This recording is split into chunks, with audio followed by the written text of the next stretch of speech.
The day I realized my marriage was a performance, I was standing behind a concrete pillar on a rooftop in downtown Seattle, pretending to scroll through my phone. It was supposed to be a quiet Saturday. Gray clouds, soft wind, the smell of espresso and overpriced sourdough toast drifting through the air.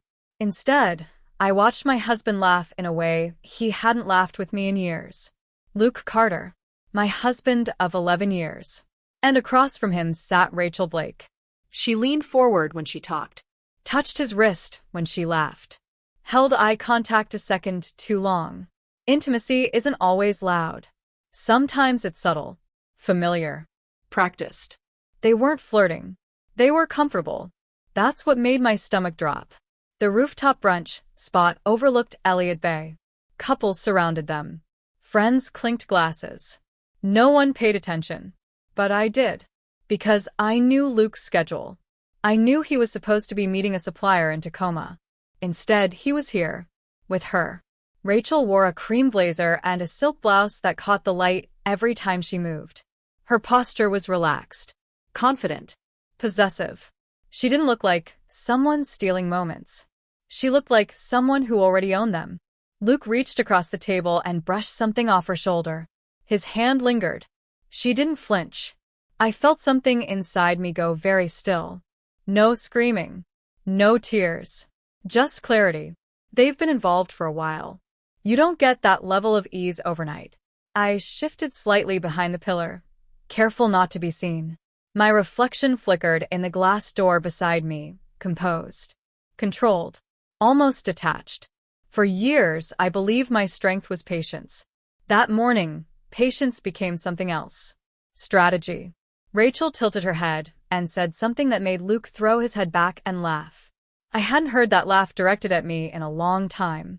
He used to laugh like that when we were broke and eating takeout on our apartment floor. Before the company. Before the stress. Before I left my job.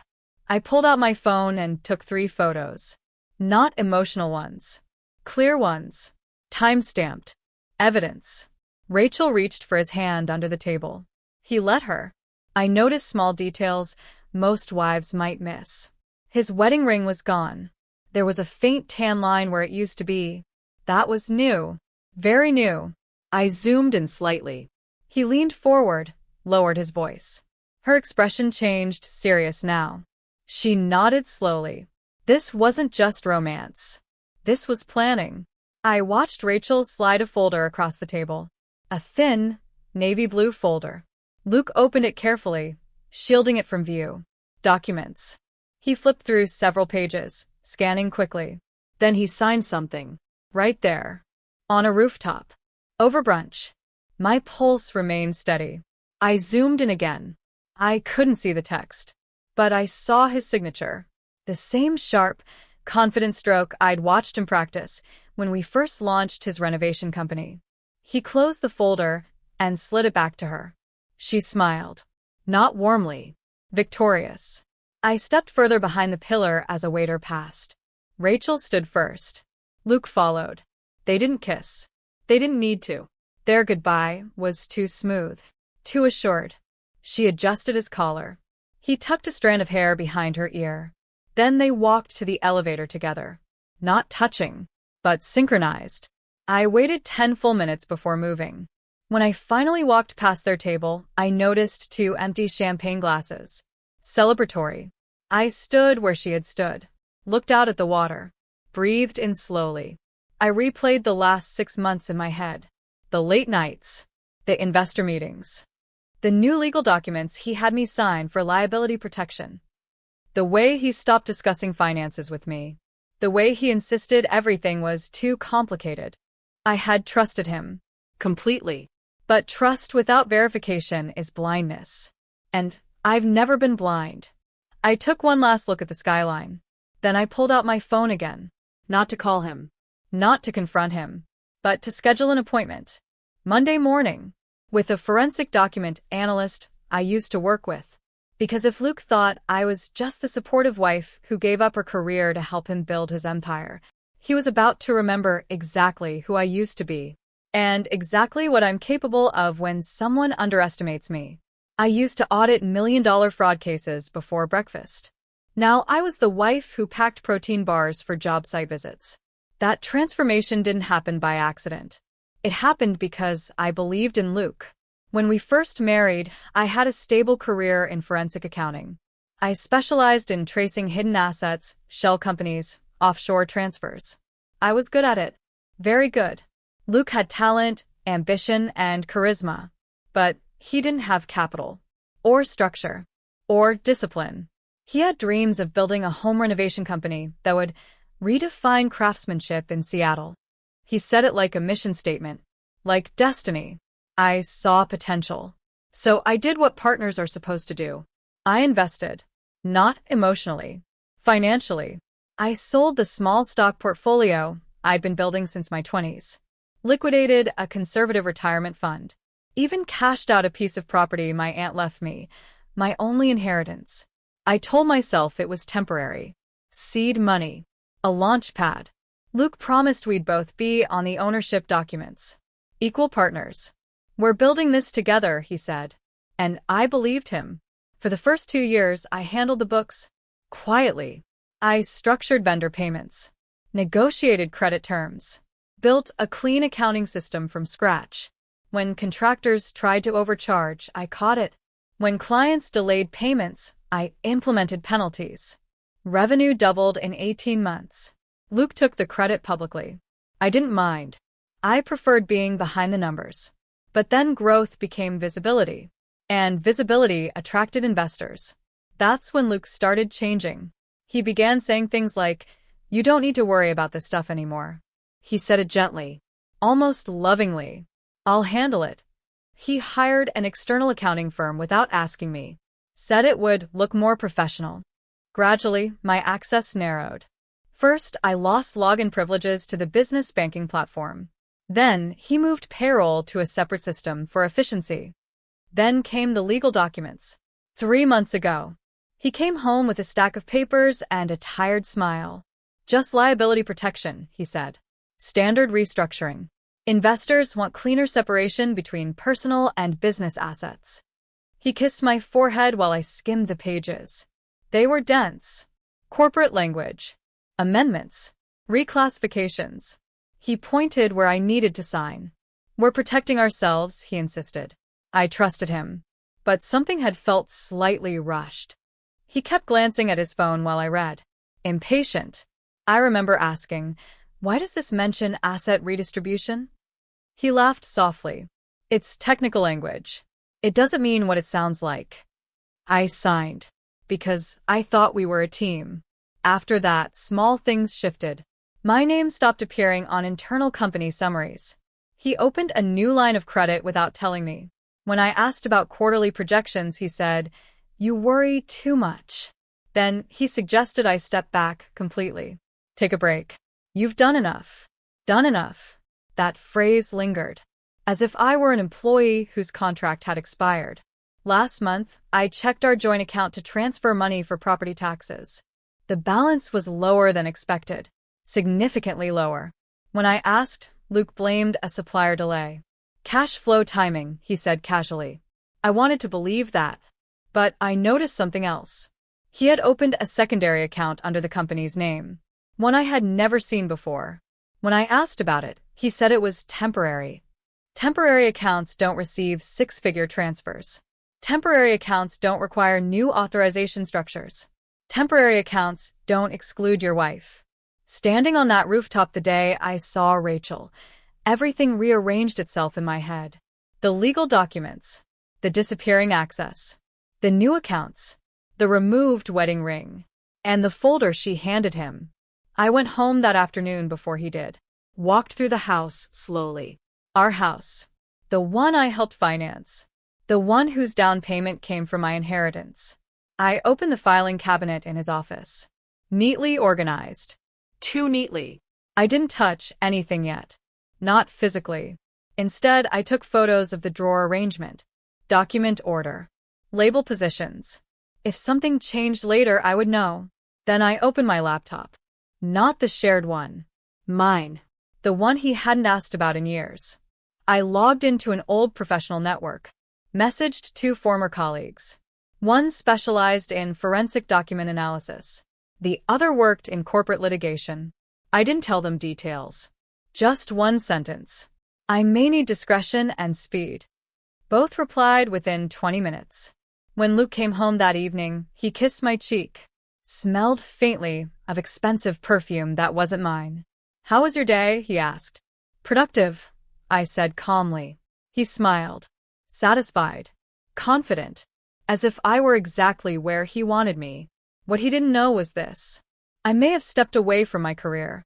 I may have sold my assets. I may have signed his papers.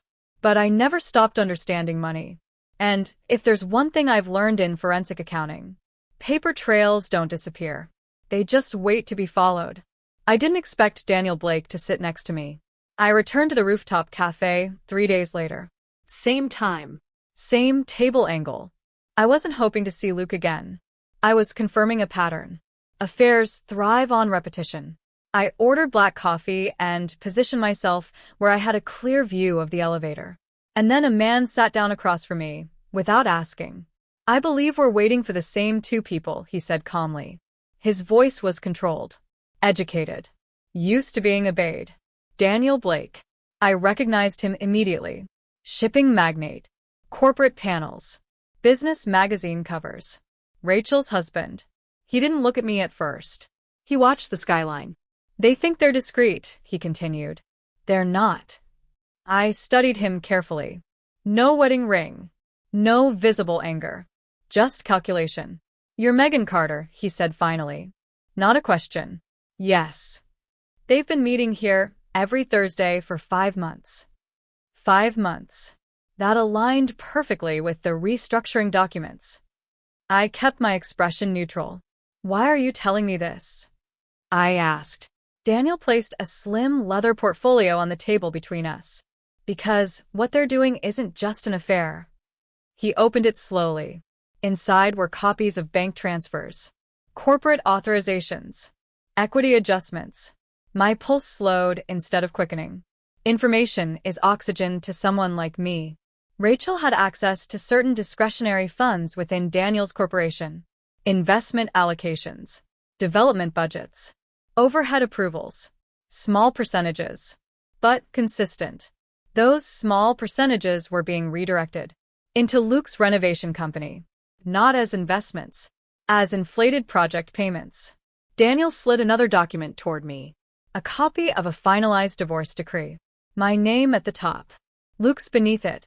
Date stamped. 5 days ago. The world didn't tilt. It narrowed.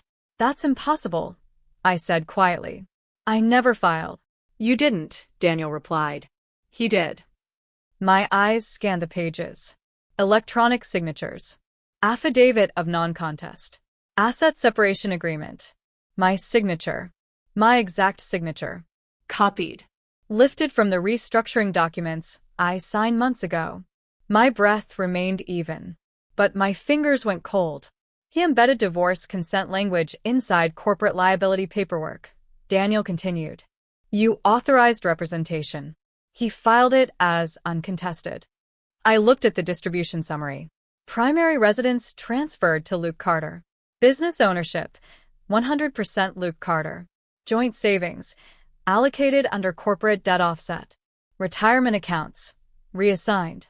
My name removed from everything. Legally. Executed. Finalized. "He filed it in a county 2 hours away," Daniel said.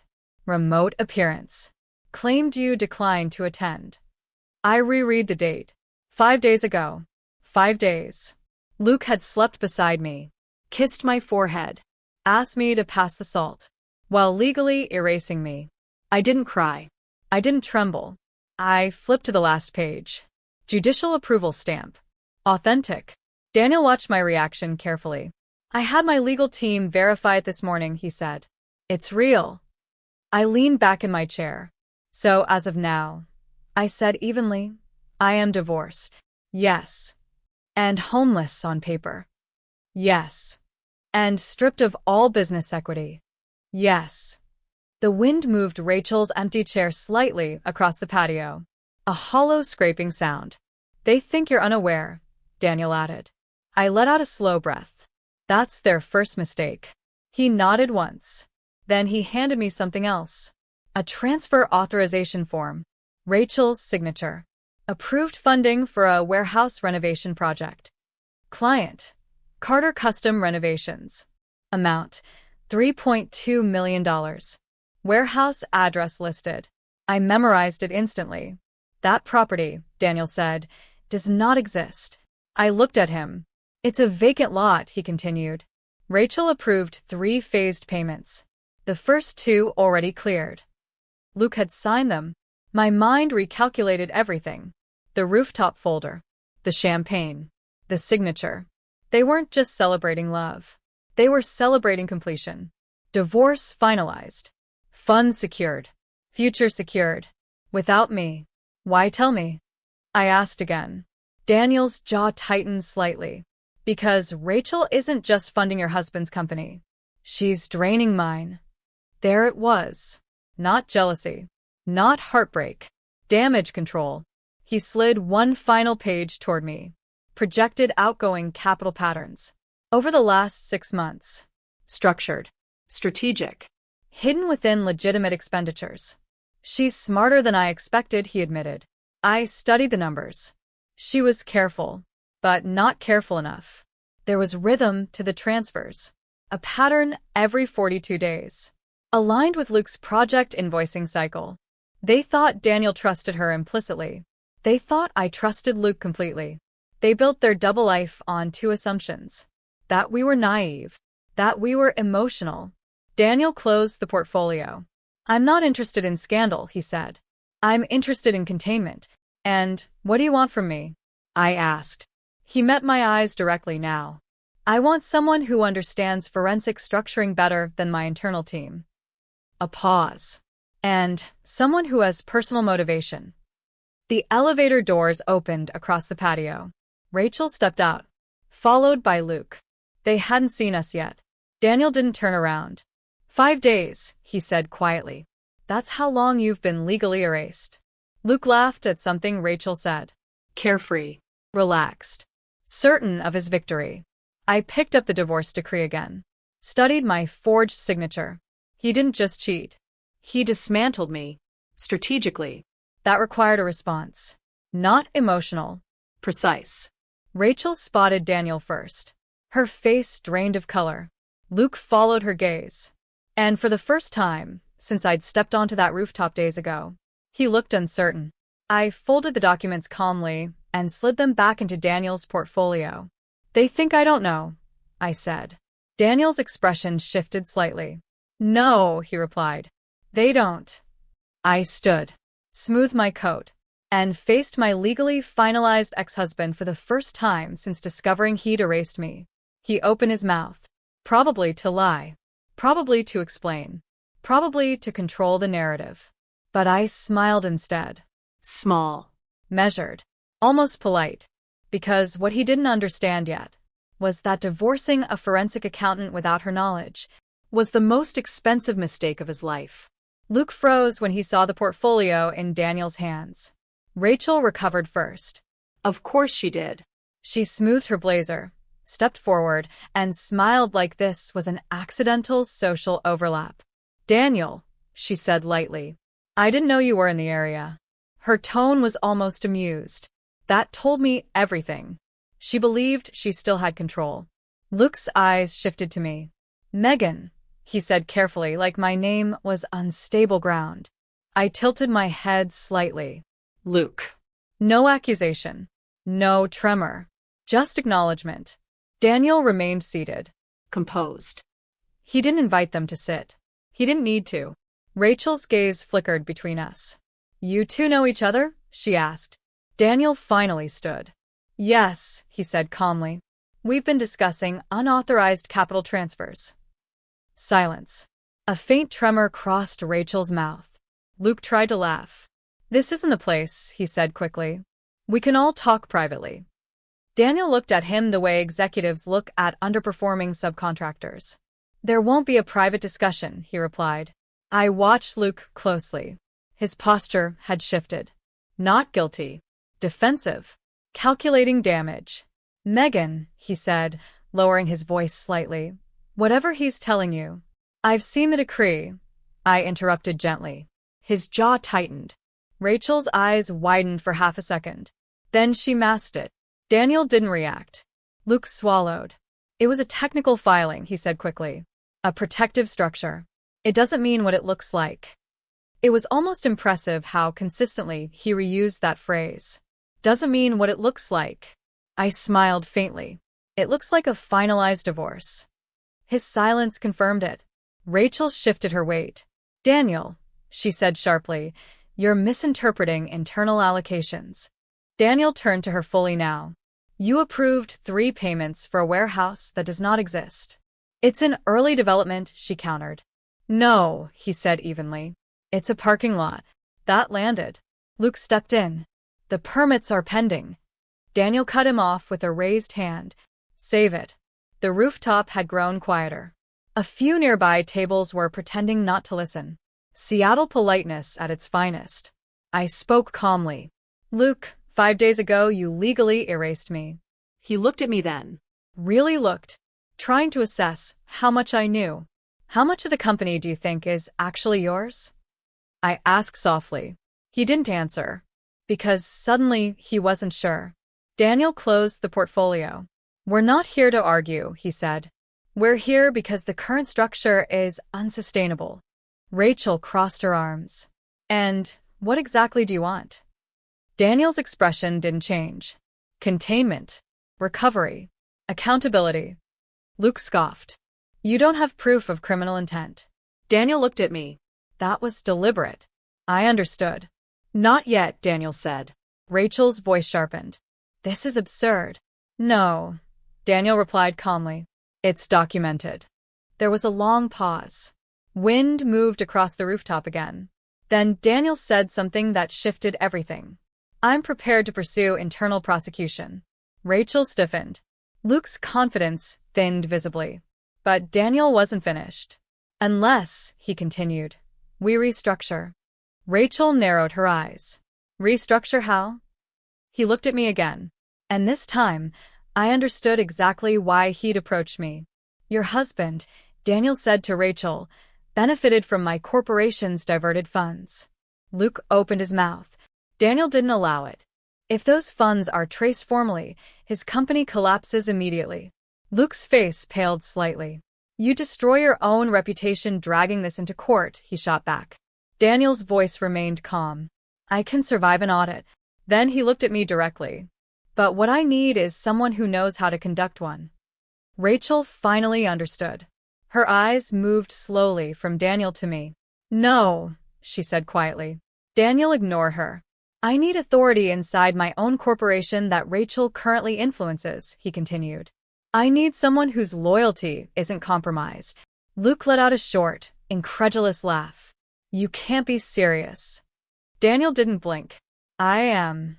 I folded my hands calmly in front of me. Say it clearly, I said.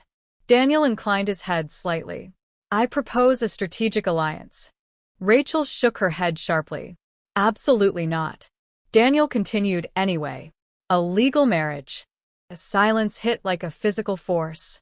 Luke stared at him. Rachel's composure cracked fully. You're insane, she whispered. Daniel's tone didn't change. A legal marriage would grant Megan immediate spousal authority under corporate governance bylaws.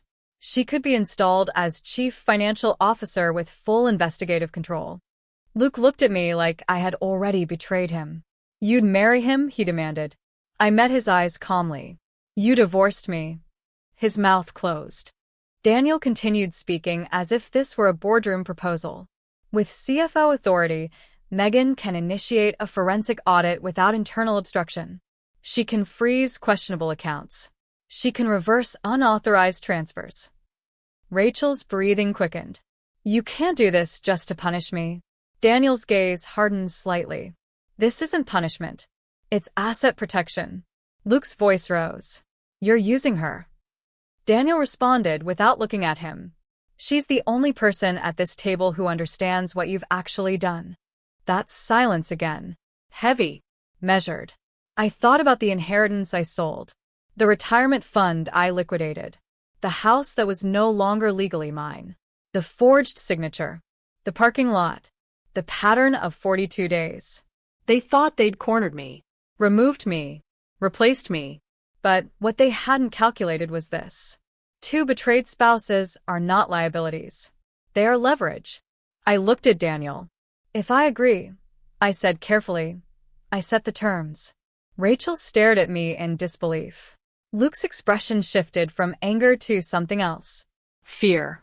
What terms? Daniel asked evenly. Total control over financial investigations, I said. No interference. No delays. No selective immunity. Daniel nodded once. Agreed. And if the audit implicates Rachel directly? I continued. You don't shield her. Rachel's voice cracked. Daniel. He didn't look at her. I won't. I let that settle. Luke stepped closer. Megan, this is insane. We can fix this. I turned to him slowly. You already fixed it, I said quietly. 5 days ago. Daniel extended his hand across the table. Not romantically. Contractually. This can be handled discreetly, he said. Or it can become very public. I didn't hesitate. I shook his hand. Rachel exhaled sharply. Luke's face went white. And for the first time since I stood behind that rooftop pillar, I felt the balance shift. Not emotionally. Structurally. They built a double life in secret. Now, I was about to build a counterattack in plain sight. I didn't go home with Daniel. I went home alone. Luke was already there when I walked in. He was pacing. That told me he was scared. Luke only paced when control slipped from his hands. Megan, he started immediately, you cannot seriously be considering this. I placed my keys on the table carefully. You mean marrying Daniel? I asked calmly. Yes. His voice cracked slightly. This is insane. No, I said. Forging my consent to a divorce is insane. He flinched. I didn't forge it, he insisted. It was embedded authorization. You signed. Don't. I cut in quietly. He stopped talking. Because we both knew exactly what he'd done. You blindsided me, he continued, switching tactics. I had to protect myself. From what? You were always one step away from leaving, he snapped. You controlled everything. The finances. The structure. The risk. That almost made me smile. So that was it. He didn't want partnership. He wanted admiration. And control. You were threatened, I said. I was building something, he shot back. Something bigger than your spreadsheets. And you couldn't do that with me beside you? He didn't answer. Because the truth was simple. He didn't want beside. He wanted beneath. You're overreacting, he said finally. Rachel's investment was temporary. Investment. I repeated softly. Through a fake warehouse? His face tightened. That's a development delay. It's a parking lot. He went silent. For a long moment, the house felt unfamiliar. Not because of the furniture. Because legally it wasn't mine anymore. I gave you everything, I said quietly. My savings. My inheritance. My career. I gave you stability, he countered. No, I corrected gently. You gave me dependency. That landed harder than anything else. He stepped closer. You don't even know Daniel, he said. I don't need to. And you think he won't use you? I held his gaze steadily. Everyone uses leverage, Luke. The difference is consent. He stared at me. You're going to regret this. I shook my head slightly. No. You are. I walked past him and into the bedroom. Opened the closet. Pulled out a suitcase. His voice followed me. You're making this public? You want to humiliate us all? I paused. Turned back slowly. You humiliated me the day you filed that decree. He had no answer. I packed quietly. Not clothes for revenge. Clothes for efficiency. Laptop. Hard drive. External storage. The printed copies Daniel had given me. I left the house without looking back. Not dramatically. Just deliberately. The courthouse was small. Unremarkable. Gray stone. Fluorescent lighting. Daniel was already waiting inside when I arrived the next morning. No entourage. No lawyers visible. Just him. You're certain? He asked evenly. Yes. This will be public record immediately. I'm counting on that. He studied me carefully. Not romantically. Strategically. I won't interfere with your investigations, he said. You'll have full authority. I want it in writing. He handed me a prepared document. Of course, he had anticipated that. Clause after clause outlining operational control, financial access, independent hiring authority for forensic teams. Temporary marital agreement with optional dissolution after 12 months. Clean. Precise. Mutually protective. I read every line. Twice. Then I signed. This time, I understood exactly what I was signing. Daniel signed after me. No hesitation. The clerk processed the paperwork in under 15 minutes. No ceremony. No vows. Just legal recognition. When the clerk stamped the certificate, something inside me shifted. Not emotionally. Positionally. 5 days ago, I had been erased. Now I was installed. Mrs. Megan Blake. Spouse to Daniel Blake. Effective immediately. He handed me a copy of the certificate. Welcome to the board, he said quietly. We walked out together.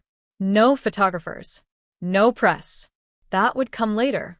Outside, Seattle was overcast again. Fitting. Rachel doesn't know yet, Daniel said as we reached the curb. She will, I replied. Luke will panic first. I know. Daniel opened the car door for me. A calculated gesture. Public enough to be seen if anyone noticed. Once this is registered internally, he continued, I can appoint you CFO by emergency executive vote. How long? 48 hours. I nodded. And Rachel? She'll try to move funds immediately. I'll freeze discretionary accounts within minutes of my appointment. Daniel studied me. You're very calm. I looked out at the skyline. I already grieved my marriage, I said. Now I'm auditing it. He didn't respond to that. But I saw the smallest shift in his expression. Respect. As we pulled away from the courthouse, my phone vibrated. Luke. 3 missed calls. 2 messages. The first, we need to talk. The second, don't do anything stupid. I didn't reply. Instead, I opened my social media. Uploaded a clear photo of the marriage certificate. No caption. Just the document. Names visible. Date visible. Official seal visible. Then I locked my phone. Daniel glanced at me. That was fast. I don't believe in slow shocks, I replied. Across the city, somewhere in our former house, Luke's phone would light up. Notifications. Messages. Confusion. And for the first time since I stood behind that rooftop pillar, I wasn't reacting. I was initiating. He divorced me in secret. I remarried in daylight. And the real consequences hadn't even started yet. Luke called 14 times in the first hour. I didn't answer a single one. Instead, I watched the reaction unfold exactly the way I expected. First came confusion. Mutual friends messaging me privately. Is this real? Is this a joke? Then came shock. Colleagues from Luke's company started viewing my profile. Contractors. Suppliers. Even 2 of his junior project managers. By the 3rd hour, the certificate had circulated beyond my immediate network. Daniel's last name carried weight. People noticed. And then my phone rang again. This time, I answered. Luke didn't bother with greetings. What the hell did you do? He demanded. I pictured him pacing in the kitchen, red-faced, sweating. I got married, I replied evenly. You married him? You married Rachel's husband. Ex-husband. I corrected calmly. Very recently divorced, apparently. That's not funny. I'm not laughing. His breathing was uneven. This is retaliation. No, I said softly. This is repositioning. You're trying to ruin me. You ruined yourself. He exhaled sharply. You think this makes you powerful? You look desperate. That almost impressed me. He still believed narrative manipulation could shift reality. I look legally protected, I said. Silence. Then he lowered his voice. Rachel's freaking out. Good. You posted it publicly. Yes. You blindsided us. I let that hang. Then I said quietly, 5 days. He stopped breathing for a second. You found out. I saw the decree. He swore under his breath. It was temporary. Finalized. I corrected. He tried another angle. Daniel is using you. Once this blows over, he'll discard you. Possibly, I said calmly. But I negotiated terms. What terms? You'll find out. That unsettled him more than anger would have. He changed tactics again. You're going to embarrass yourself when this unravels. No, I said. I'm going to audit you. There it was. The word. Audit. He went very quiet. You don't have access anymore, he said carefully. Not to your accounts, I agreed. A pause. But I have access to hers. His breath hitched. What does that mean? You'll see. I ended the call before he could respond. 42 hours later, Daniel convened an emergency executive session. Rachel tried to attend. Security denied her entry. Spousal conflict of interest review. Temporary suspension pending internal audit. The board voted quickly. Too quickly for her to counter. By noon, my appointment was official. Chief Financial Officer. Full investigative authority. My new office overlooked the harbor. Large windows. Minimalist design. A clean desk waiting for someone who understood numbers better than politics. Daniel stood beside me as I logged into the corporate system for the first time. My internal team doesn't know the full scope, he said. They believe this is precautionary. It is, I replied. Precaution against theft. Precaution against exposure. Precaution against collapse. I requested immediate access to all discretionary accounts under Rachel's authorization. All vendor payments exceeding $250,000 in the last 12 months. All capital development allocations tied to Carter custom renovations. Within minutes, alerts began populating my screen. Patterns. Clusters. Repeating invoice codes. Structured fragmentation. Rachel hadn't been careless. But she'd assumed oversight was passive. It wasn't anymore. I initiated temporary freezes on 3 accounts. The system required executive confirmation. Daniel entered his authorization code without hesitation. Funds locked. For $0.8 million halted mid-transfer. I checked the timestamp. One of the transfers had been initiated that morning. Rachel had tried to move money after seeing the marriage certificate. Predictable. Very predictable. My office phone rang. Internal compliance. Ma'am, Mrs. Blake is requesting clarification on the freezes. I smiled slightly. Tell her the CFO will contact her directly. I waited exactly 3 minutes. Then I called Rachel myself. She answered on the first ring. What did you do? She demanded. I installed monitoring protocols. You froze operational capital. I froze suspicious capital. You have no right. I have full authority. Silence. Then her voice shifted. Colder. You married him for this. No, I said calmly. I married him because you married my husband. That landed. You're emotional, she said sharply. You're making reckless decisions. I'm forensic. You can't prove intent. I don't need to. I only need to trace flow. She exhaled sharply. You're destroying 4 years of planning. There it was. For years. Not 5 months. For years. You were confident, I said softly. Luke told me you were soft, she snapped. I almost laughed. That was his second mistake. She lowered her voice. You think Daniel trusts you? He trusts my numbers. And when this audit ends? I paused deliberately. Then we'll see who's still solvent. I ended the call. Across the city, Luke was probably realizing something very uncomfortable. The money he'd been building his expansion on was no longer moving. The secondary accounts he thought were insulated were about to be cross-referenced. The warehouse project was about to become a documented anomaly. And the woman he believed he'd legally erased now controlled the financial artery feeding his company. I opened the monitoring dashboard and activated real-time transaction alerts. Every movement over $50,000 would notify me instantly.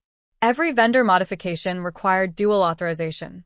Every shell invoice would light up red. For the first time, since the rooftop I wasn't observing. I was operating. Luke thought marrying Daniel made me impulsive. Rachel thought it made me vindictive. They were both wrong. It made me visible. And visibility is dangerous when you've built your life on hidden transfers. By evening, industry blogs had picked up the story. Blake Corporation announces sudden CFO appointment following executive marriage. Speculation spread quickly. Luke called again. I let it ring. Because by now, he wasn't calling to manipulate. He was calling because the money had stopped. And when the money stops, so does the illusion of control. The first week was quiet. Too quiet. That's how I knew they were scrambling. Fraud doesn't stop when exposed. It adapts. By Monday morning, I had full administrative visibility across Daniel's corporate accounts. Every division, every subsidiary, every layered authorization Rachel once touched. I didn't rush. Speed causes mistakes. Instead, I built a map. Capital flows from corporate headquarters into development budgets into project allocations into Carter custom renovations.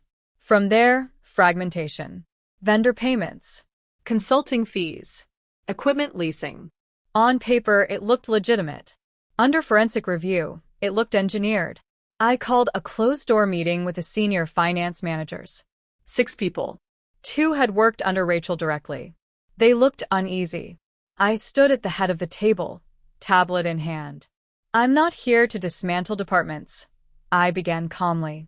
I'm here to restore oversight. No one spoke. Effective immediately, I continued.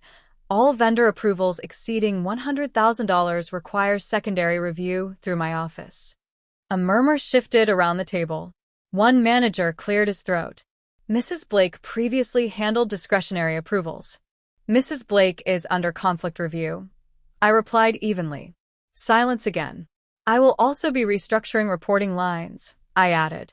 3 compliance officers will now report directly to me. I watched their reactions carefully. Discomfort. Relief. Fear. One of them avoided eye contact. I made a mental note. After the meeting, I began phase 2. Personnel changes. Not dramatic. Strategic.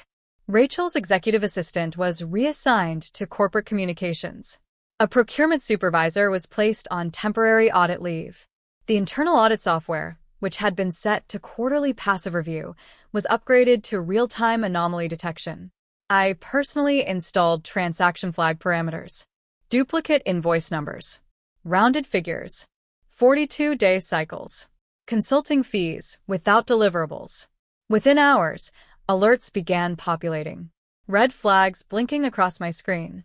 I didn't notify anyone. Not yet. I let the system collect quietly. That afternoon, Daniel stepped into my office. They're calling it a coup, he said mildly. Is it? I asked without looking up. He watched the monitor. 3 new alerts. Rachel met with 2 division heads this morning, he added. I know. He raised an eyebrow. I had access logs reviewed. He nodded slowly. You're moving fast.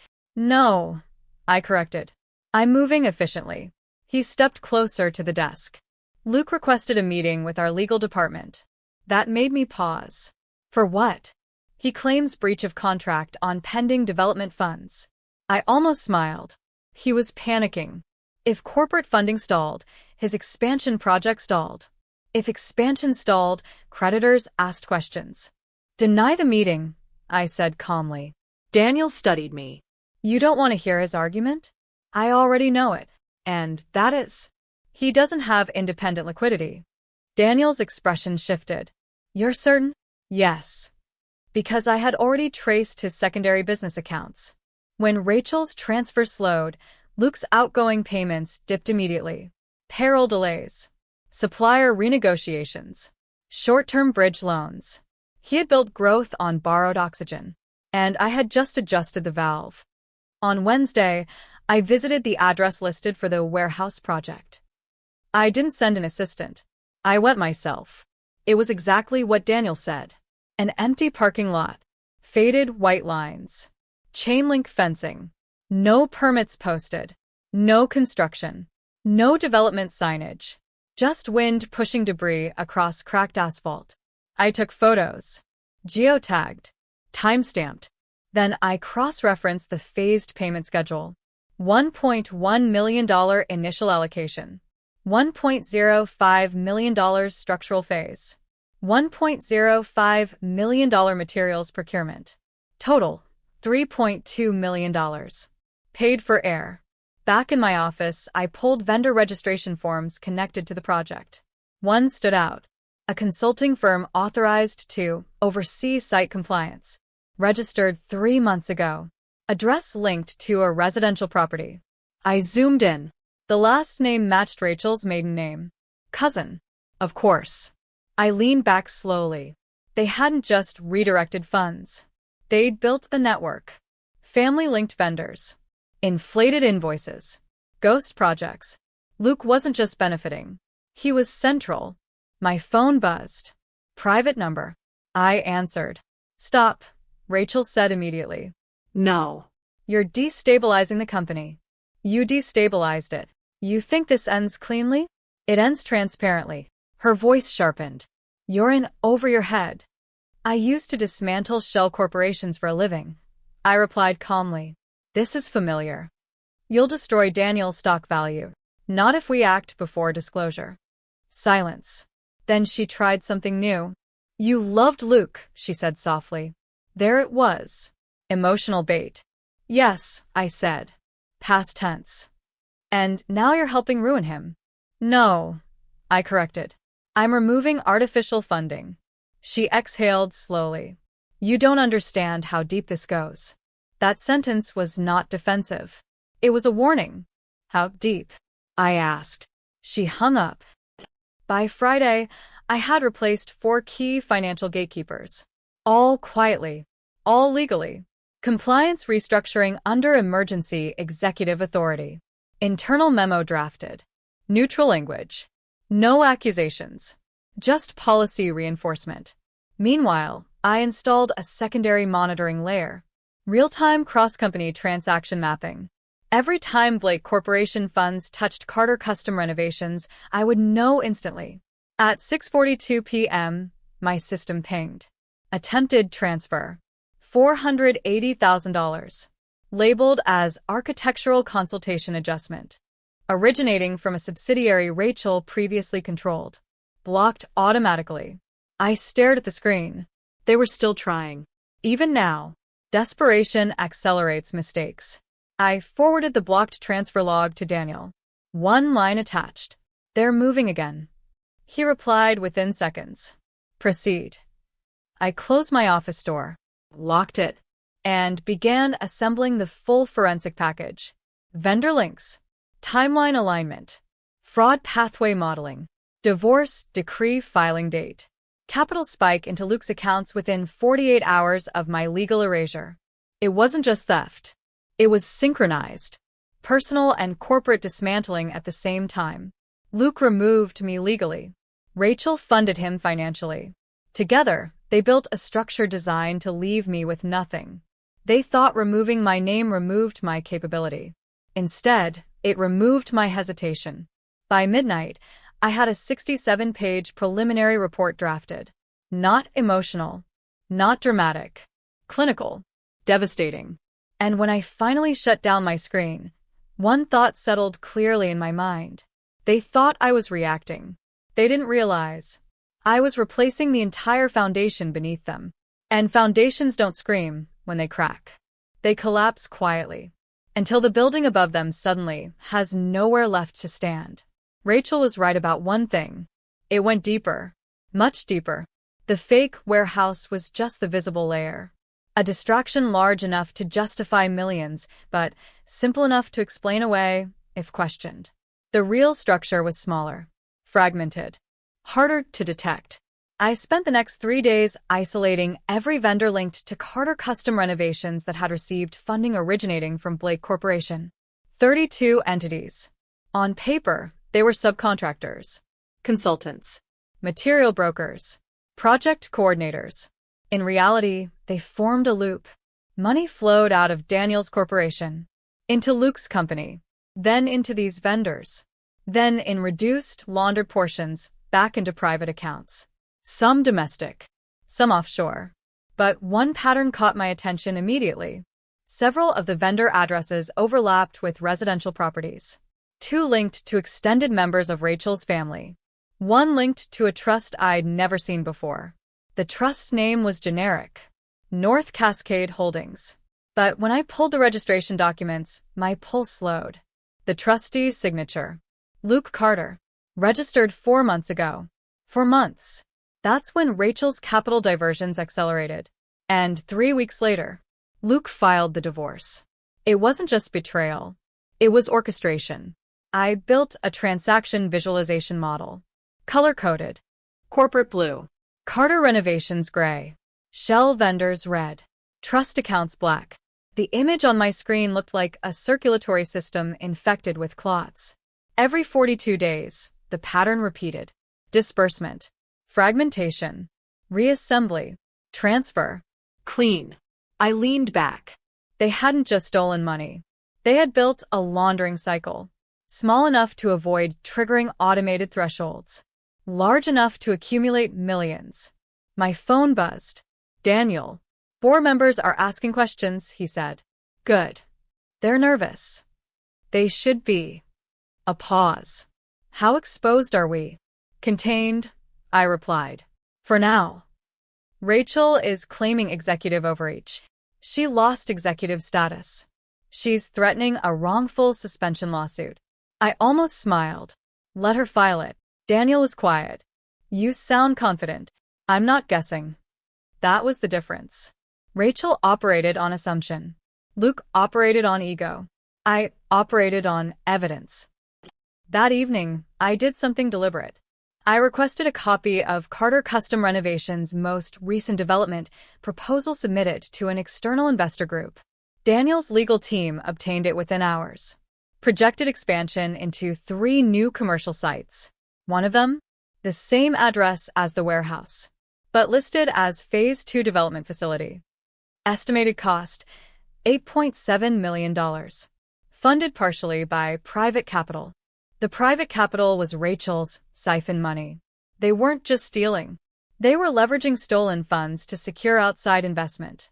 If that deal closed, the fraud would compound, and outside investors would become collateral damage. I opened satellite imagery of the supposed warehouse lot again. Empty asphalt. Faded parking lines. Nothing else. Luke had presented architectural renderings for a building that didn't exist. I checked permit databases. No filings. No applications. No environmental assessments. Nothing. He was selling air. Backed by stolen capital. I exported the full evidence chain into a secured file. Then I noticed something new. One of the shell vendors, the consulting firm tied to Rachel's cousin, had issued a recent invoice. Dated yesterday. Amount, $275,000. Description, pre-construction risk mitigation. Approved automatically before my freeze protocols updated that subsidiary. The funds had already moved. Destination account? A cryptocurrency exchange. I stared at the screen. So that's the exit plan. Crypto conversion. Rapid offshore transfer. Untraceable within hours if executed correctly. Rachel hadn't been trying to defend the structure. She'd been trying to drain it before collapse.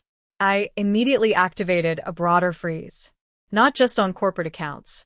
On associated vendor payments pending clearance. Daniel authorized without hesitation. Within 12 minutes, I received confirmation. The crypto-bound transfer was intercepted mid-processing. Funds suspended. Rachel called within 60 seconds. You had no right, she snapped. You were converting corporate funds into digital assets.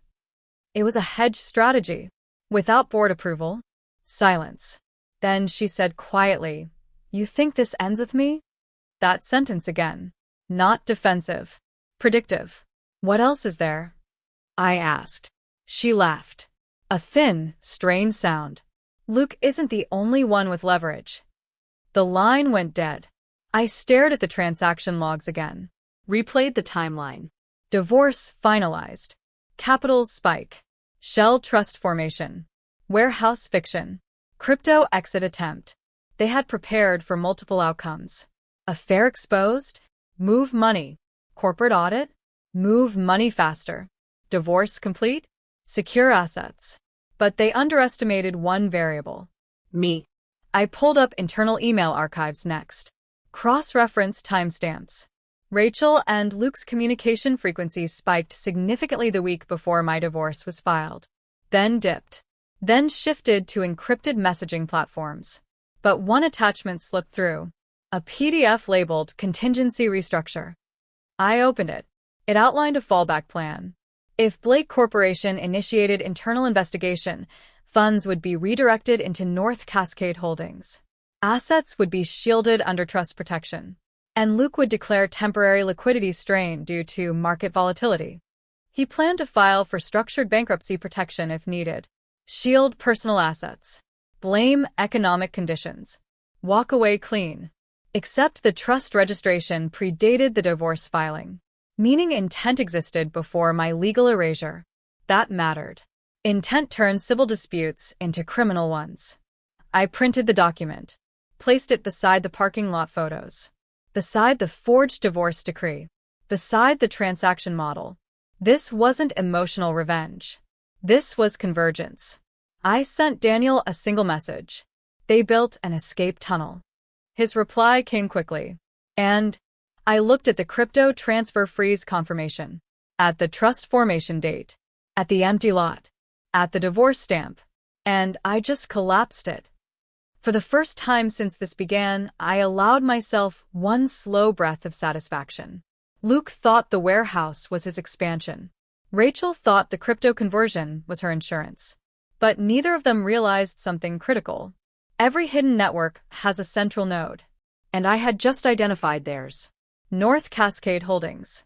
Registered under Luke's signature. Seeded with stolen capital. Prepared as their lifeboat. They thought it would save them. They didn't realize. It was about to become Exhibit A. The moment Rachel realized the money couldn't move, she changed tactics. If she couldn't outmaneuver the audit, she would attack the narrative. It started subtly. An anonymous blog post on a local business site. New CFO marries billionaire CEO days after divorce. Coincidence or corporate strategy? By evening, the tone sharpened. Edited clips from old interviews resurfaced. Photos of Daniel and me leaving the courthouse. Zoomed. Cropped. Framed suggestively. Then Luke escalated. He released a video. Carefully edited. Soft lighting. Controlled tone. He looked exhausted. Victimized. I don't usually respond to personal matters publicly, he began. But I feel obligated to clarify misinformation. I watched it from my office. Twice. He never mentioned the divorce decree. Never mentioned the forged consent. Never mentioned the warehouse. Instead, he implied emotional instability. He spoke about sudden decisions. Impulsive remarriage. Financial motivations. He let pauses linger deliberately. He wanted viewers to connect dots that weren't there. He positioned himself as blindsided. Rachel reposted it within minutes. Comments flooded in. Speculation. Sympathy. Outrage. Industry chatter started shifting. Not about fraud. About scandal. Daniel stepped into my office holding his tablet. They're pushing the gold digger angle, he said calmly. I expected that. Board members are uneasy. About perception, I replied. Not evidence. He nodded. They want reassurance. They'll get documentation. I stood and walked to the window. Below us, employees moved between buildings, unaware of the full scope. Reputation spreads faster than audits. And Luke knew that. If he could paint me as emotional, vindictive, opportunistic, then any findings I presented could be framed as retaliation. It was strategic, but it was also desperate. Schedule a company-wide town hall, I said. Daniel looked at me carefully. You want this public?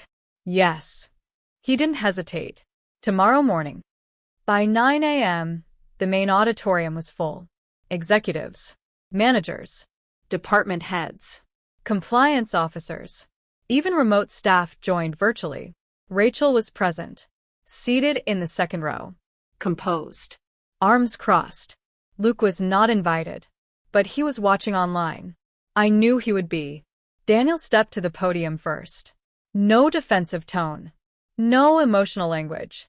Recent public commentary has questioned leadership decisions within this company, he began. Today, we clarify facts. Then he handed the floor to me. The room shifted. Some curious. Some skeptical. Some already judging. I connected my laptop to the screen behind me. No dramatic music. No speeches. Just data. The first slide displayed the transaction model. Blue, gray, red, black. Color-coded flow. Murmurs spread instantly. This visualization represents capital movement over the past 6 months, I said evenly. Specifically, discretionary allocations authorized under former executive oversight. I clicked to the next slide. The warehouse address. Satellite image. Empty lot. Permits search results. 0 filings. I heard someone whisper, "That can't be real." "It is," I said calmly. Next slide. Vendor registration linked to Rachel's cousin. Documentation. Address confirmation. Next. North Cascade Holdings Trust Formation. Registered under Luke Carter. Date stamped. Predating divorce filing. Then the crypto transfer attempt. Time stamped. Intercepted. $275,000. Destination exchange. The room had gone completely silent. Rachel's posture changed. No longer defensive. Rigid. Daniel stepped forward. Additionally, he said evenly, Blake Corporation has legally acquired all outstanding debt obligations tied to Carter Custom Renovations. A ripple of confusion. I clarified. 3 days ago, Mr. Carter secured short-term bridge loans against projected development revenue. I clicked to the final slide. Debt purchase agreement. Blake Corporation now the primary creditor. In simple terms, Daniel now owned Luke's debt, which meant Luke's liquidity was under our control. Gasps spread quietly. Rachel's face had lost color. Effective immediately, Daniel continued, repayment terms have been accelerated due to breach of contract findings. Translation. Pay now. Or default. I finished with one final slide. The divorce decree. My forged signature highlighted. Date aligned with capital spike into Luke's accounts. This is not a personal dispute, I said calmly. It is a coordinated financial structure. I closed the presentation. No applause. Just silence. Rachel stood abruptly. This is a character assassination, she said sharply. You married into power and fabricated a narrative. I met her eyes. Then dispute the timestamps.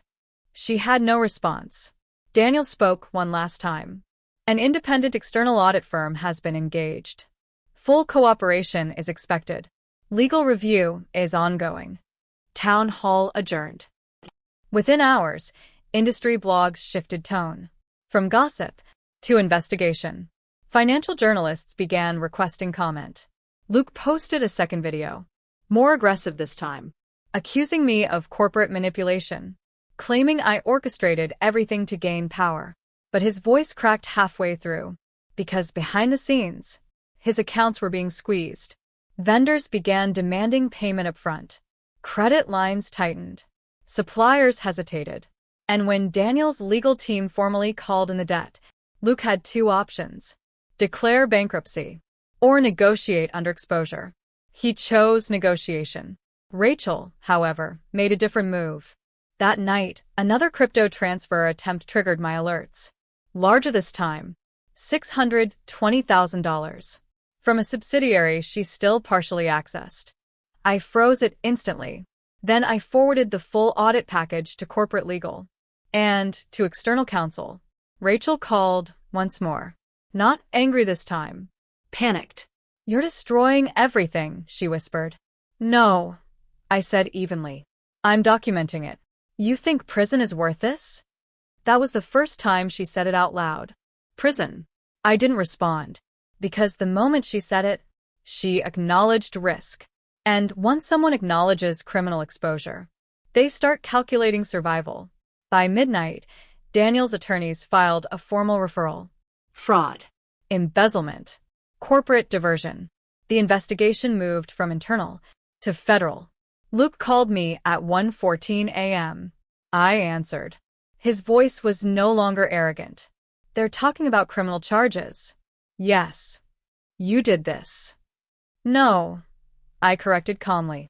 You did. Silence. Then a quiet shift in his tone. If I cooperate, what happens? There it was. The fracture. Rachel had tried to drain funds. Luke had tried to control narrative. Now. He was considering self-preservation.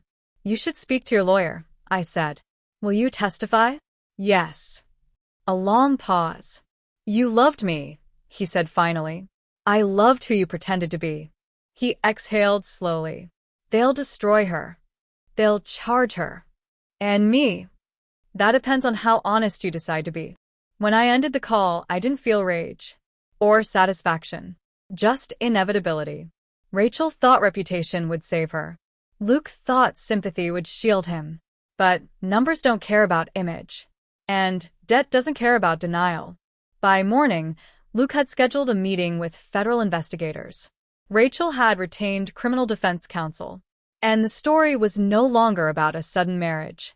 It was about a financial conspiracy unraveling in real time. They tried to wage a reputation war. Instead, they triggered a criminal one. Rachel tried to run. Not physically. Financially. The morning after Luke agreed to cooperate, my monitoring system lit up like a warning flare. Multiple microtransfers. Different subsidiaries. Amounts under $50,000. Rapid sequence. Classic fragmentation. She wasn't trying to move millions anymore. She was bleeding the system in small cuts.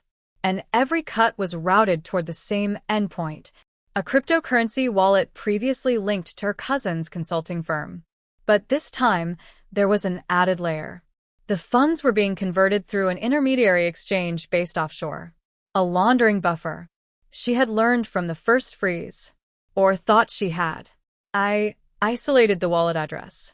Cross-referenced it against previous vendor payments. Then I did something intentional. I didn't freeze it immediately. I let it process for 12 minutes. Long enough to establish intent. Long enough to log repetition. Long enough to build criminal clarity. Then I triggered the freeze. All outgoing transfers halted. Compliance flagged. Legal alerted. Daniel stepped into my office without knocking. She's moving again. I know. Can you stop it? It's already stopped. He studied the dashboard. How much? Attempted.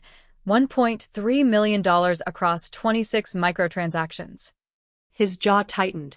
She's cornered. Yes. And cornered people make mistakes. Within an hour, federal investigators requested a meeting. I handed over the compiled forensic package. Transaction logs. Crypto wallet tracing. Trust formation documents. The contingency restructure plan. The divorce decree alignment. The warehouse fabrication. All time-stamped. All sequential. All irrefutable. One of the agents looked at me and said quietly, "You built this entire chain yourself?" Yes. He nodded once. This is organized diversion. I didn't correct him. Because it was. That afternoon, Rachel was arrested at her downtown condo. White collar. No handcuffs in public view. But escorted. Documented. Controlled. Luke called me within minutes. They took her, he said quietly. Yes. I gave them everything. Good. I told them about the trust. I know. Silence stretched between us.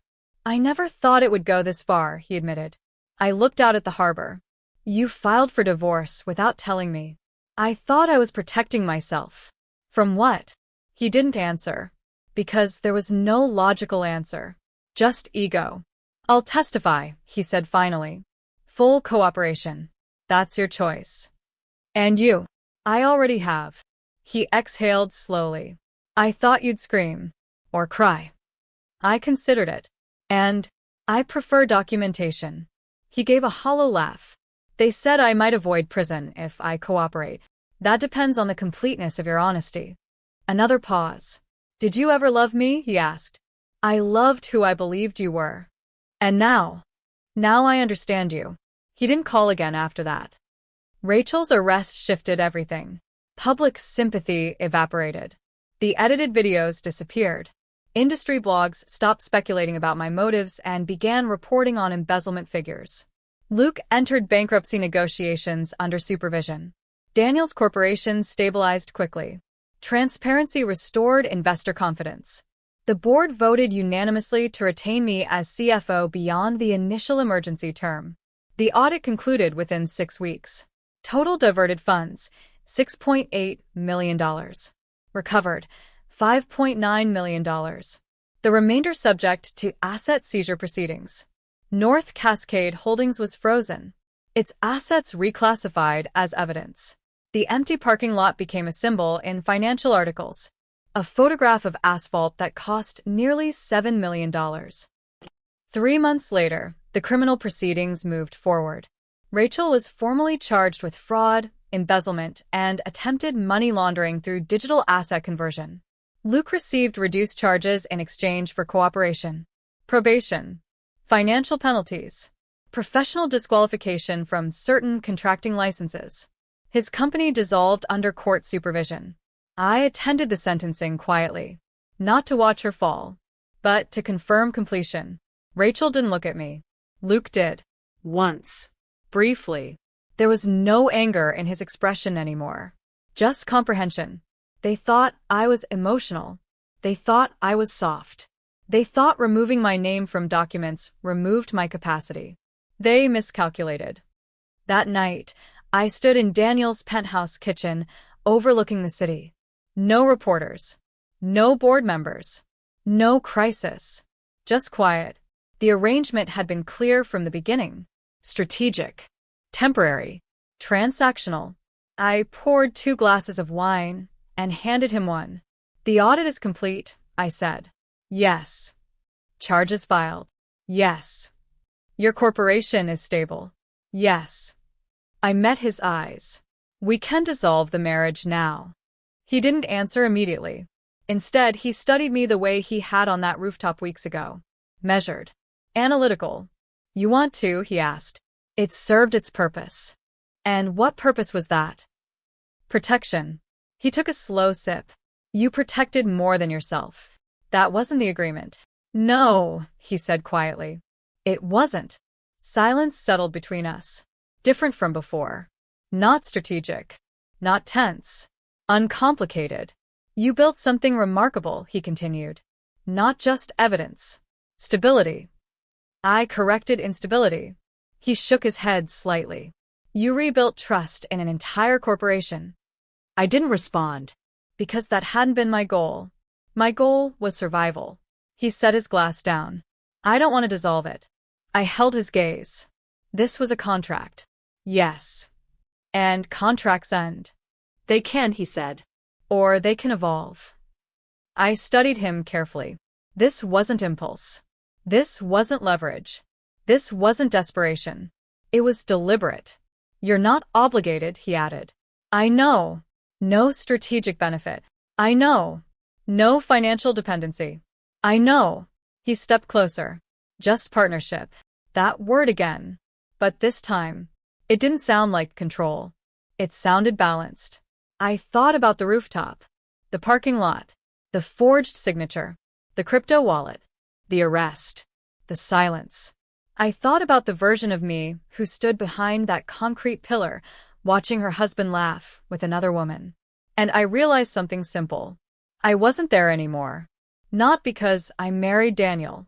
Not because Rachel was arrested. Not because Luke cooperated. But because I chose to respond with clarity instead of collapse. Revenge had never been the objective. Protection was. Truth was. Structure was. I picked at my glass. Real partners don't hide documents, I said quietly. They don't, he agreed. They don't erase each other. They don't. And they don't confuse control with strength. A faint smile touched his expression. No. I took a slow breath. Then we try it properly, I said. Not strategically. Not publicly. Privately. Deliberately. Outside, Seattle's skyline reflected in the water below. Calm. Stable. Luke had once told me I worried too much. Rachel had once told me I was in over my head. They both believed confidence meant invisibility. They were wrong. Confidence is knowing exactly where every dollar moves, exactly where every document leads, exactly when to speak, and when to stay silent. I didn't destroy them. They built a structure based on deception. I simply removed the support beams. And when it collapsed, I was already standing somewhere stronger.